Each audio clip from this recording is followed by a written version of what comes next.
بسم اللہ الرحمن الرحیم ان اللہ و ملائکتہ یصلون علی النبی یا ایھا الذین آمنوا صلوا علیہ وسلموا تسلیما الصلاۃ والسلام علیک یا شفیع المذنبین وعلی آلک واصحابک یا رحمۃ للعالمین۔ معزز و مقتدر، محترم و مکرم حاضرین، سامعین، ناظرین، زادکم اللہ شرفاً۔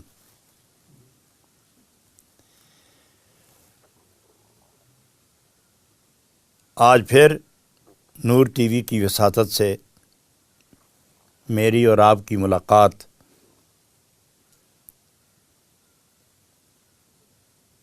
حسب معمول درس مثنوی کی نسبت کے ساتھ، خوبصورتی کے ساتھ ہو رہی ہے۔ میں چاہوں گا کہ اللہ تعالیٰ اپنی رضا و رحمت، نبی پاک کی محبت کی بنیاد پر ہماری ان پاکیزہ ملاقاتوں کا سلسلہ دراز فرمائے، یوں ہی نور برستا رہے اور ہم نور کے موتی دامن دل میں جمع کرتے رہیں۔ حضرات گرامی، یہ جو درس مثنوی ہے فی الواقعہ یہ زاد آخرت ہے، یہ توشہ آخرت ہے، یہ سامان عظمت ہے، یہ وسیلہ نجات ہے، یہ ایک عاشق کی ضرورت ہے، یہ ایک عاشق کی صدا ہے، یہ طالبین کی فریاد ہے، یہ حق کی منزل پانے والوں کی صدا اور سوز و گداز کی ایک آواز ہے۔ آپ لوگ صدق کے دل، محبت و پیار کے ساتھ اس درس سے جس طرح فیضیاب ہو رہے ہیں، یہ آپ کی روحانی لگن اور خوش نصیبی کی ایک بیان علامت ہے۔ کل آپ نے درس مثنوی میں یہ سماعت فرمایا تھا کہ راہ حق میں جو راہ رو اور پیشوا اپنے پیچھے آنے والوں، اقتداء کرنے والوں، پس رو خوش نصیبوں کے لیے رہنمائی کا ایک حق ادا کر کے انہیں سنت مبارکہ، فرائض کی روشنی، قرآن کی ہدایت، روحانیت کی چاشنی، قرب محبوب کی لذتوں سے آشنائی کے لیے جس طرح وہ اہتمام فرماتے ہیں، وہ اپنی جگہ حق، معروف، مقبول اور محبوب ہے، مگر باطل پرست، چور اور مکار، عیار، جھوٹے اور لغوی لوگ، جن کا باطن سیاہ اور جن کا ظاہر چمکدار، وہ دھوکہ دینے کے لیے سر راہ بیٹھ گئے، اور اس کیفیت کو، حق و باطل کو جدا کرنے کے لیے، مقتدیان محبوب و مقبول کو ممتاز رکھنے کے لیے جناب رومی رحمۃ اللہ علیہ نے واضح الفاظ میں فرمایا تھا کہ اے بسا ابلیس آدم روئے ہست، پس بہر دستے نہ باید داد دست۔ ابلیس پاک بازوں کی صورتوں میں منتقل ہو کر اور راستے میں گات لگائے بیٹھا رہتا ہے۔ میٹھی باتیں جو صوفیانہ اقوال سے، صوفیانہ مکاتیب سے، صوفیانہ درس سے، ان کی تحریر و تقریر سے وہ چرا کر میٹھی میٹھی باتیں سنا کر لوگوں کا شکار کرتے ہیں، اور پھر جلب منفعت اور طلب دنیا میں کامیابی کے لیے وہ ہیلے بانے تراشتے رہتے ہیں، تو دنیا اس بیس میں آ کر کماتے ہیں جو بیس پاک بازوں کا ہے۔ تو اس کو سمجھانے کے لیے انہوں نے کہا کہ یہ لوگ اس طرح کرتے ہیں، تو آپ اسی آدمی کے قرب میں رہیے جس کو دیکھ کر خدا یاد آئے۔ اگر کوئی کہے کہ پہلی فرصت میں تو اچھی صورتوں میں بیٹھنے والے چوروں کو دیکھ کر بھی تو تھوڑی دیر کے لیے خدا یاد ہی آ جاتا ہے، لیکن اس سے بچنے کا طریقہ کیا ہے؟ تو فرمایا گیا ہے کہ جو لوگ کور باطن ہوتے ہیں، جن کا باطن روشن نہیں ہوتا، ان کی مجلسوں میں پرورش پانے والے وہ جاہل ہوتے ہیں۔ ان کے چہرے، ان کے اعمال، ان کے خد و خال، ان کی گفتگو، ان کی جستجو یہ عیاں کر دیتی ہے ساری حقیقت کو۔ لہٰذا میرے محفل کو دیکھنے سے پہلے ان کی محفل میں جو پرورش پاتے ہیں ان کو دیکھ کر معلوم کر لو کہ اگر یہ 8-10 سال 2 سال 20 سال ان کے ساتھ رہتے ہوئے ان کی زندگی پر نکھار نہیں آیا تو یہ ان کا مقتدا ہے، وہ کب پر انوار زندگی کا مالک ہوگا۔ ایک تو یہ ہے، دوسرا اس کی دوستی ہمیشہ فساد، اناد اور حرص و ہوس کے تقاضوں سے بری ہوئی ہوتی ہے۔ وہ فوراً حق سے دور درماندہ، شرمندہ، سرفگندہ، حیرت میں ڈوبا ہوا نظر آتا ہے۔ تو یہاں حضرت رومی رحمۃ اللہ علیہ فرماتے ہیں کہ اگر تو نے رہنمائی کا حق ادا کرنا ہی ہے تو طلب دنیا کے بجائے طلب خدا اختیار کر۔ تو رائے باطل پہ چلنے کے بجائے رائے حق اختیار کر، اور پھر تو دیکھ کہ تیری نمازیں، تیرا ذکر، تیرے چلے، تیرے مراقبے اور تیری گفتگو اور تیرے یہ جملہ ترازیاں اور تیری یہ مضمون ترازیاں، یہ جتنا بھی کچھ ہے، اس کے اندر نور کیوں پیدا نہیں ہوتا؟ اس لیے کہ تیرے اندر ابھی نور اجاگر نہیں ہوا۔ تو بہتر نہیں کہ تو ظاہر پرستی کے بجائے تم باطن پرستی اختیار کرو، اور باطن اس وقت تک روشن نہیں ہوتا جب تک دل میل کچیل سے پاک نہ ہو جائے۔ تو یہاں وہ حضرت رومی فرماتے ہیں کہ تو ظاہری طور پر نمازیں بھی پڑھتا ہے، روزے بھی رکھتا ہے، چلے بھی کرتا ہے، نوافل بھی پڑھتا ہے، تسبیح بھی تو چلاتا ہے، سب کچھ تو تم نے اللہ والوں کا وہ رواج دستور اپنا رکھا ہے، لیکن پھر بھی تیرا چہرہ ممتاز نہیں ہوا، روشن نہیں ہوا، منور نہیں ہوا، دلکشی، رعنائی، محبوبی، دلبری پیدا نہیں ہوئی۔ کیوں؟ اس لیے کہ جو اندر کا نظام ہے اس کے اثرات چہرے سے ظاہر ہوتے ہیں۔ اگر اندر میل ہے تو چہرہ روشن کیوں ہوگا، اور اگر اندر نور ہے تو چہرہ میلا کیوں ہوگا؟ یہاں آ کے وہ ارشاد فرماتے ہیں، آئینات دانی چرا غماز نے زاں کے زنگار از رخش ممتاز نے۔ ہم غور کرتے ہیں کہ یہ صوفی ہے، یہ خوبصورت لباس پہنے ہوئے، یہ چلتی ہوئی تسبیح اور یہ ذکر میں مبتلا زبان، اور کبھی آنکھوں میں آنسو آ جاتے ہیں، کبھی وہ عز و نیاز کا پیکر بن جاتا ہے، لیکن جب ہم غور سے اس کا چہرہ دیکھتے ہیں، کشش نہیں ہے، نورانیت نہیں ہے، تمانیت نہیں ہے، صداقت نہیں ہے، درد نہیں ہے، سوز نہیں ہے، گداز نہیں ہے، تڑپ نہیں ہے، حقیقت کا وہ طالب نہیں ہے، اور اس کی گفتگو عارضی طور پر تو دل کو پسند آتی ہے، لیکن اس گفتگو کے طے میں حقیقت نہیں ہوتی۔ تو ہم دیکھتے ہیں کہ یہ کیوں اس آدمی کو ہم منور اور روشن نہیں پاتے، وجہ کیا ہے؟ تو اسی کو مخاطب کر کے کہتے ہیں کہ ظالم، میں تمہیں مشورہ دیتا ہوں، آئینات دانی چرا غماز نے زاں کے زنگار از رخش ممتاز نے۔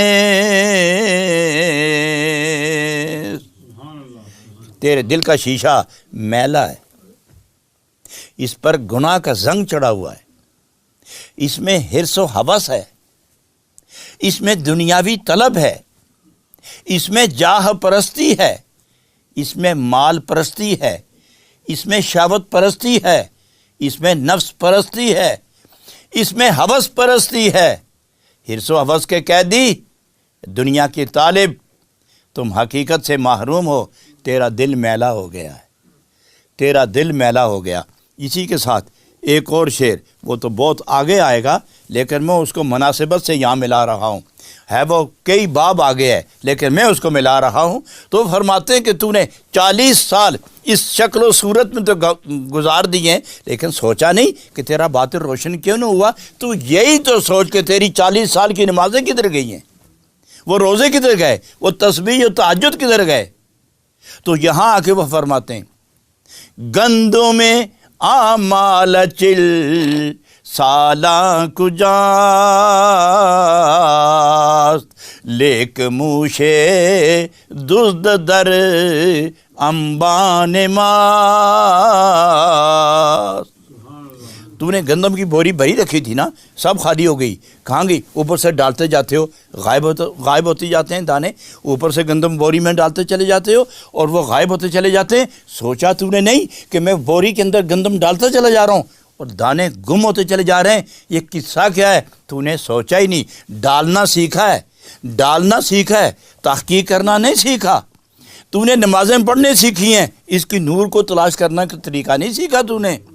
تو وہ فرماتے لے کے منہ سے دزد در انبان ماست، اب بوری کو ہلا کے دیکھو کہیں اس کے نیچے چوہے نہ لگے ہوئے ہوں، انہوں نے سوراخ کر دیا ہے اور اپنے ان سوراخوں کے اندر دانے لے لے کے وہ جا رہے ہیں۔ تم ڈالتے چلے جا رہے ہو، تم ڈالتے چلے جا رہے ہو، چوہے لے کے اپنے سوراخوں میں گھستے چلے جا رہے ہیں، اس لیے نہ بوری بھرتی ہے اور نہ تمہاری جان چھوٹتی ہے۔ تم نمازیں پڑھتے ہو، اندر جا رہی ہیں، نکلتی چلی جا رہی ہیں۔ شیطان نے وسوسے، کینہ، بغض، نخوت، تکبر، ہوس اور طلب دنیا کے اوزار سے تیرے دل کو سوراخ کر دیا ہے، جو اوپر سے نیکی ڈالتے ہو اندر سے نکلتی چلی جاتی ہے۔ اس لیے تم تو دیکھو، جو برتن سوراخ ہو جاتا ہے نا تو وہ کاریگر کے پاس لے جاتے ہیں، کلیگر کے پاس وہ برتن، وہ وہاں ٹانکا لگا کے کلی لگا کے بند کر دیتے ہیں، جو چیز برتن میں جائے وہ نکلتی نہیں۔ تیرا دل سوراخ ہو گیا ہے، شیطان نے اس کو سوراخ کر دیا ہے، جتنی نیکیاں اندر جاتی ہیں نکلتی چلی جا رہی ہیں۔ ارے کسی کلیگر کے پاس جاؤ، کسی کاریگر کے پاس جاؤ جو نگاہ سے، توجہ سے، شفقت سے، محبت سے، پیار سے، عشق سے گرم کر کے، نور کی قوت سے اس کو ٹانکا لگا کر اس کو رگڑ کے صاف کر کے چھوڑے، تاکہ جو نماز و روزہ، ذکر و فکر و طہارت اندر جائے گی وہ نور بن کے تیرے چہرے پر آ جائے گی۔ تو یہاں وہ فرماتے ہیں کہ آئینہ ادانی چراغم ماز نے سوچا نہیں، تیرا شیشہ کیوں شکل صورت نہیں بتاتا، کیوں حقیقت کو ظاہر نہیں کرتا؟ زاں کے زنگار حضر و خش ممتاز نیست، اس لیے کہ تو نے زنگ آلود شیشے کو صاف کرنے کے لیے کوئی تدبیر کی ہی نہیں، اور تم خود تو نہیں کر سکتے۔ تم تو طلب دنیا کے لیے لباس ہی تو نے پہنا ہے، اتار دو اس لباس کو، اور جنہوں نے یہ لباس پہنا ہے تم ان کے لباس تک نہ ٹھہرو، تم ان کی ذات تک پہنچو۔ تم ان کی صفات تک کیوں پہنچے ہو؟ ان کی ذات تک پہنچو۔ جب ذات تک پہنچو گے پھر ان کی صفات جو آپ کے جسم پر منعکس ہوں گی، پھر وہی کیفیت جو وہاں ہے یہاں بھی ہوگی۔ تم دیکھتے ہو شیشے، دیکھو نا ذرا غور تو کریں آپ کہ شیشے کا ایک چھوٹا سا ٹکڑا، اس کو صاف کرو، صاف کرو، خوب صاف کرو، زمین پہ رکھو، جب بادل چھٹتے ہیں سورج سامنے ہوتا ہے تو وہ جب سورج کا نور اس شیشے کے اندر آتا ہے تو جس طرح سورج نہیں دیکھا جا سکتا اس طرح شیشے پر بھی نظر نہیں پڑ سکتی، تو سورج اس پاک شیشے کے اندر اپنی صفت نور اتار دیتا ہے۔ تو تم بھی اللہ والوں کے پاس جاؤ، یہ طلب دنیا میں صرف لباس بنانا چھوڑ دو، اس کو تم ان کی صفات سے گزر کر ان کی ذات تک پہنچو۔ جب وہ تمہارے شیشے کو سیکل کر کے، پاک کر کے، نور سے منور کریں گے، پھر اپنی صفات کا نور اور اجالا بھی تمہیں عطا فرما دیں گے۔ لہٰذا اپنے شیخ کے ساتھ صورت بنانے سے پہلے اس کی سیرت پر عمل کرو، صورت بنانے سے پہلے سیرت پر عمل کرو، تاکہ وہ سیرت کا نور صورت کو منور فرما دے۔ یہاں آگے جا کے وہ بہت خوبصورت بات فرماتے ہیں، آئینہ کس زنگ و آلائش جداست،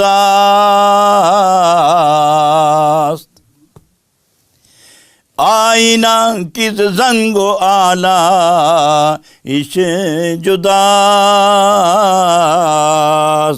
پرشعاع نور خورشید خداست، پرشعاع نور خورشید خداست۔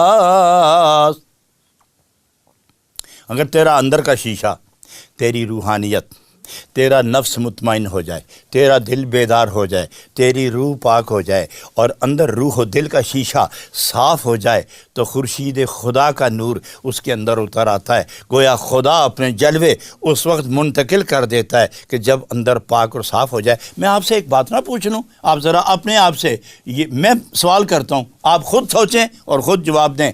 شدت کی پیاس لگی ہو آپ کو اور یقین ہو جائے کہ اگر مجھے پانی نہ ملا تو روح و جسم جدا ہو جائیں گے، روح کب سے انصری سے پرواز کر جائے گا، لیکن ایک گلاس ملا، پانی تو ہے، پانی تو ہے، تھوڑا دور ہے، گلاس کے ذریعے اس میں رسی یا ڈول کے ذریعے، رسی کے ذریعے گلاس باندھ کر اوپر لاؤ، لیکن وہ گلاس اتنا غلیظ ہو، اتنا غلیظ ہو، اتنا غلیظ ہو کہ جگہ جگہ پر گندگی کا ڈھیر ہو اور بدبو بھی آ رہی ہو، تو کیا خیال ہے عقل و ہوش سلیم ہوں، نظر ٹھیک ہو تو اس غلاظت اور گندگی سے بھرے ہوئے گلاس کے اندر پانی ڈال کے پیو گے؟ کبھی فطرت قبول نہیں کرے گی، کبھی مزاج و طبیعت اس کو پسند نہیں کریں گے۔ تم اگر اپنی زندگی بچانے کے لیے مجبور بھی ہو، ضرورت مند بھی ہو، حاجت مند بھی ہو، پھر بھی تیری فطرت سلیمہ اس گندے ناپاک اور غلاظت سے اٹے پٹے ہوئے گلاس میں تم پانی پینا پسند نہ کرو تو خدا گندے دل میں اپنا نور کیسے اتار دے گا؟ تو اگر پانی پی کے دل کو آسانی، جسم کو آسانی پہنچانا چاہتے ہو تو گلاس دھو کر پانی پیو، اور خدا کا نور، نور خورشید خدا اس وقت اپنا نور منعکس کرتا ہے دل کے شیشے پر جب یہ پاک ہو جائے، یہ صاف ہو جائے۔ پاک کس طرح ہوتا ہے؟ پچھلی رات جاگو، آنسو بہاؤ، سر سجدے میں رکھو، باوضو رہو، کپڑے پاک رہیں، جسم پاک رہے، تن پاک رہے، من پاک رہے، ظاہر پاک رہے، باطن پاک رہے، رفتار پاک ہو، گفتار پاک ہو، کردار پاک ہو، نظر پاک ہو، فکر پاک ہو، ذکر پاک ہو، زبان پاک ہو۔ گویا سارے جسم پر شریعت کا پہرا لگ جائے، جسم پر، آنکھ پر شریعت پہرے دار ہو جائے، زبان پر شریعت پہرے دار ہو جائے، ہاتھوں پر شریعت پہرا دے، تیری رفتار پر شریعت نظر رکھے، تیرے جسم پر شریعت نظر رکھے۔ جب اس ساری کیفیت اندر منتقل ہوگی اور اندر جو کیفیت ظاہر ہوگی اس کو طریقت کہتے ہیں، اور طریقت، شریعت تو گناہ سے روکتی ہے، شریعت گناہ سے روکتی ہے، اور طریقت گناہ کا خیال دل سے نکالتی ہے۔ گناہ سے رک جانا یہ اور بات ہے، اور دل سے گناہ کا ہمیشہ کے لیے نکال دینا یہ اور بات ہے۔ شریعت روکتی ہے، شریعت پر عمل کے بعد جو اندر نور کی قوت پیدا ہوتی ہے وہ طریقت بن کر دل سے گناہ بات۔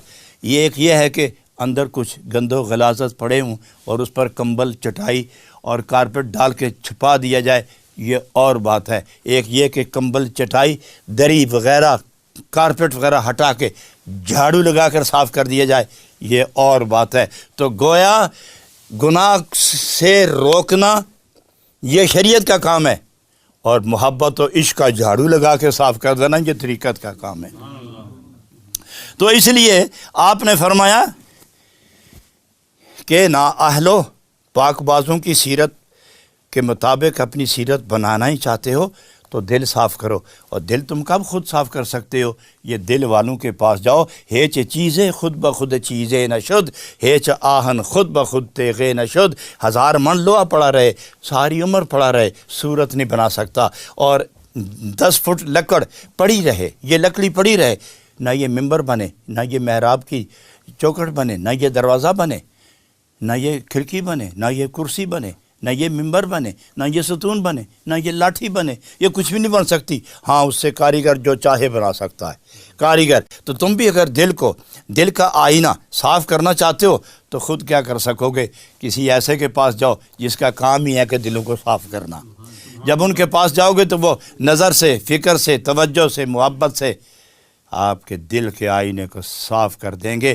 اس کے بعد جلوہ عشق جب اتاریں گے تو جو خس و خاشاک رہتے ہیں اسے عشق رسول، عشق الہی جلا کے صاف کرتے ہیں۔ پھر جب محبوب کا جلوہ اس پاک دل پر گرتا ہے تو پھر محب اور محبوب کے رابطے کبھی ہو جاتے ہیں۔ تو فانی دنیا میں آ کر دائمی عذاب میں مبتلا ہونا چاہتے ہو، تم باقی دنیا میں آؤ تاکہ نہ ختم ہونے والی خوشیاں تیرا مقدر بن جائیں۔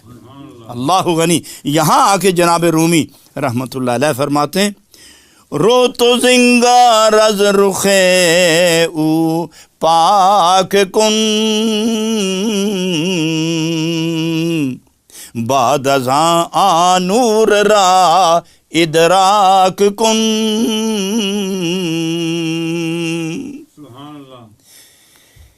اللہ غنی۔ اللہم صلی علی محمد وعلی آل محمد مبارک وسلم۔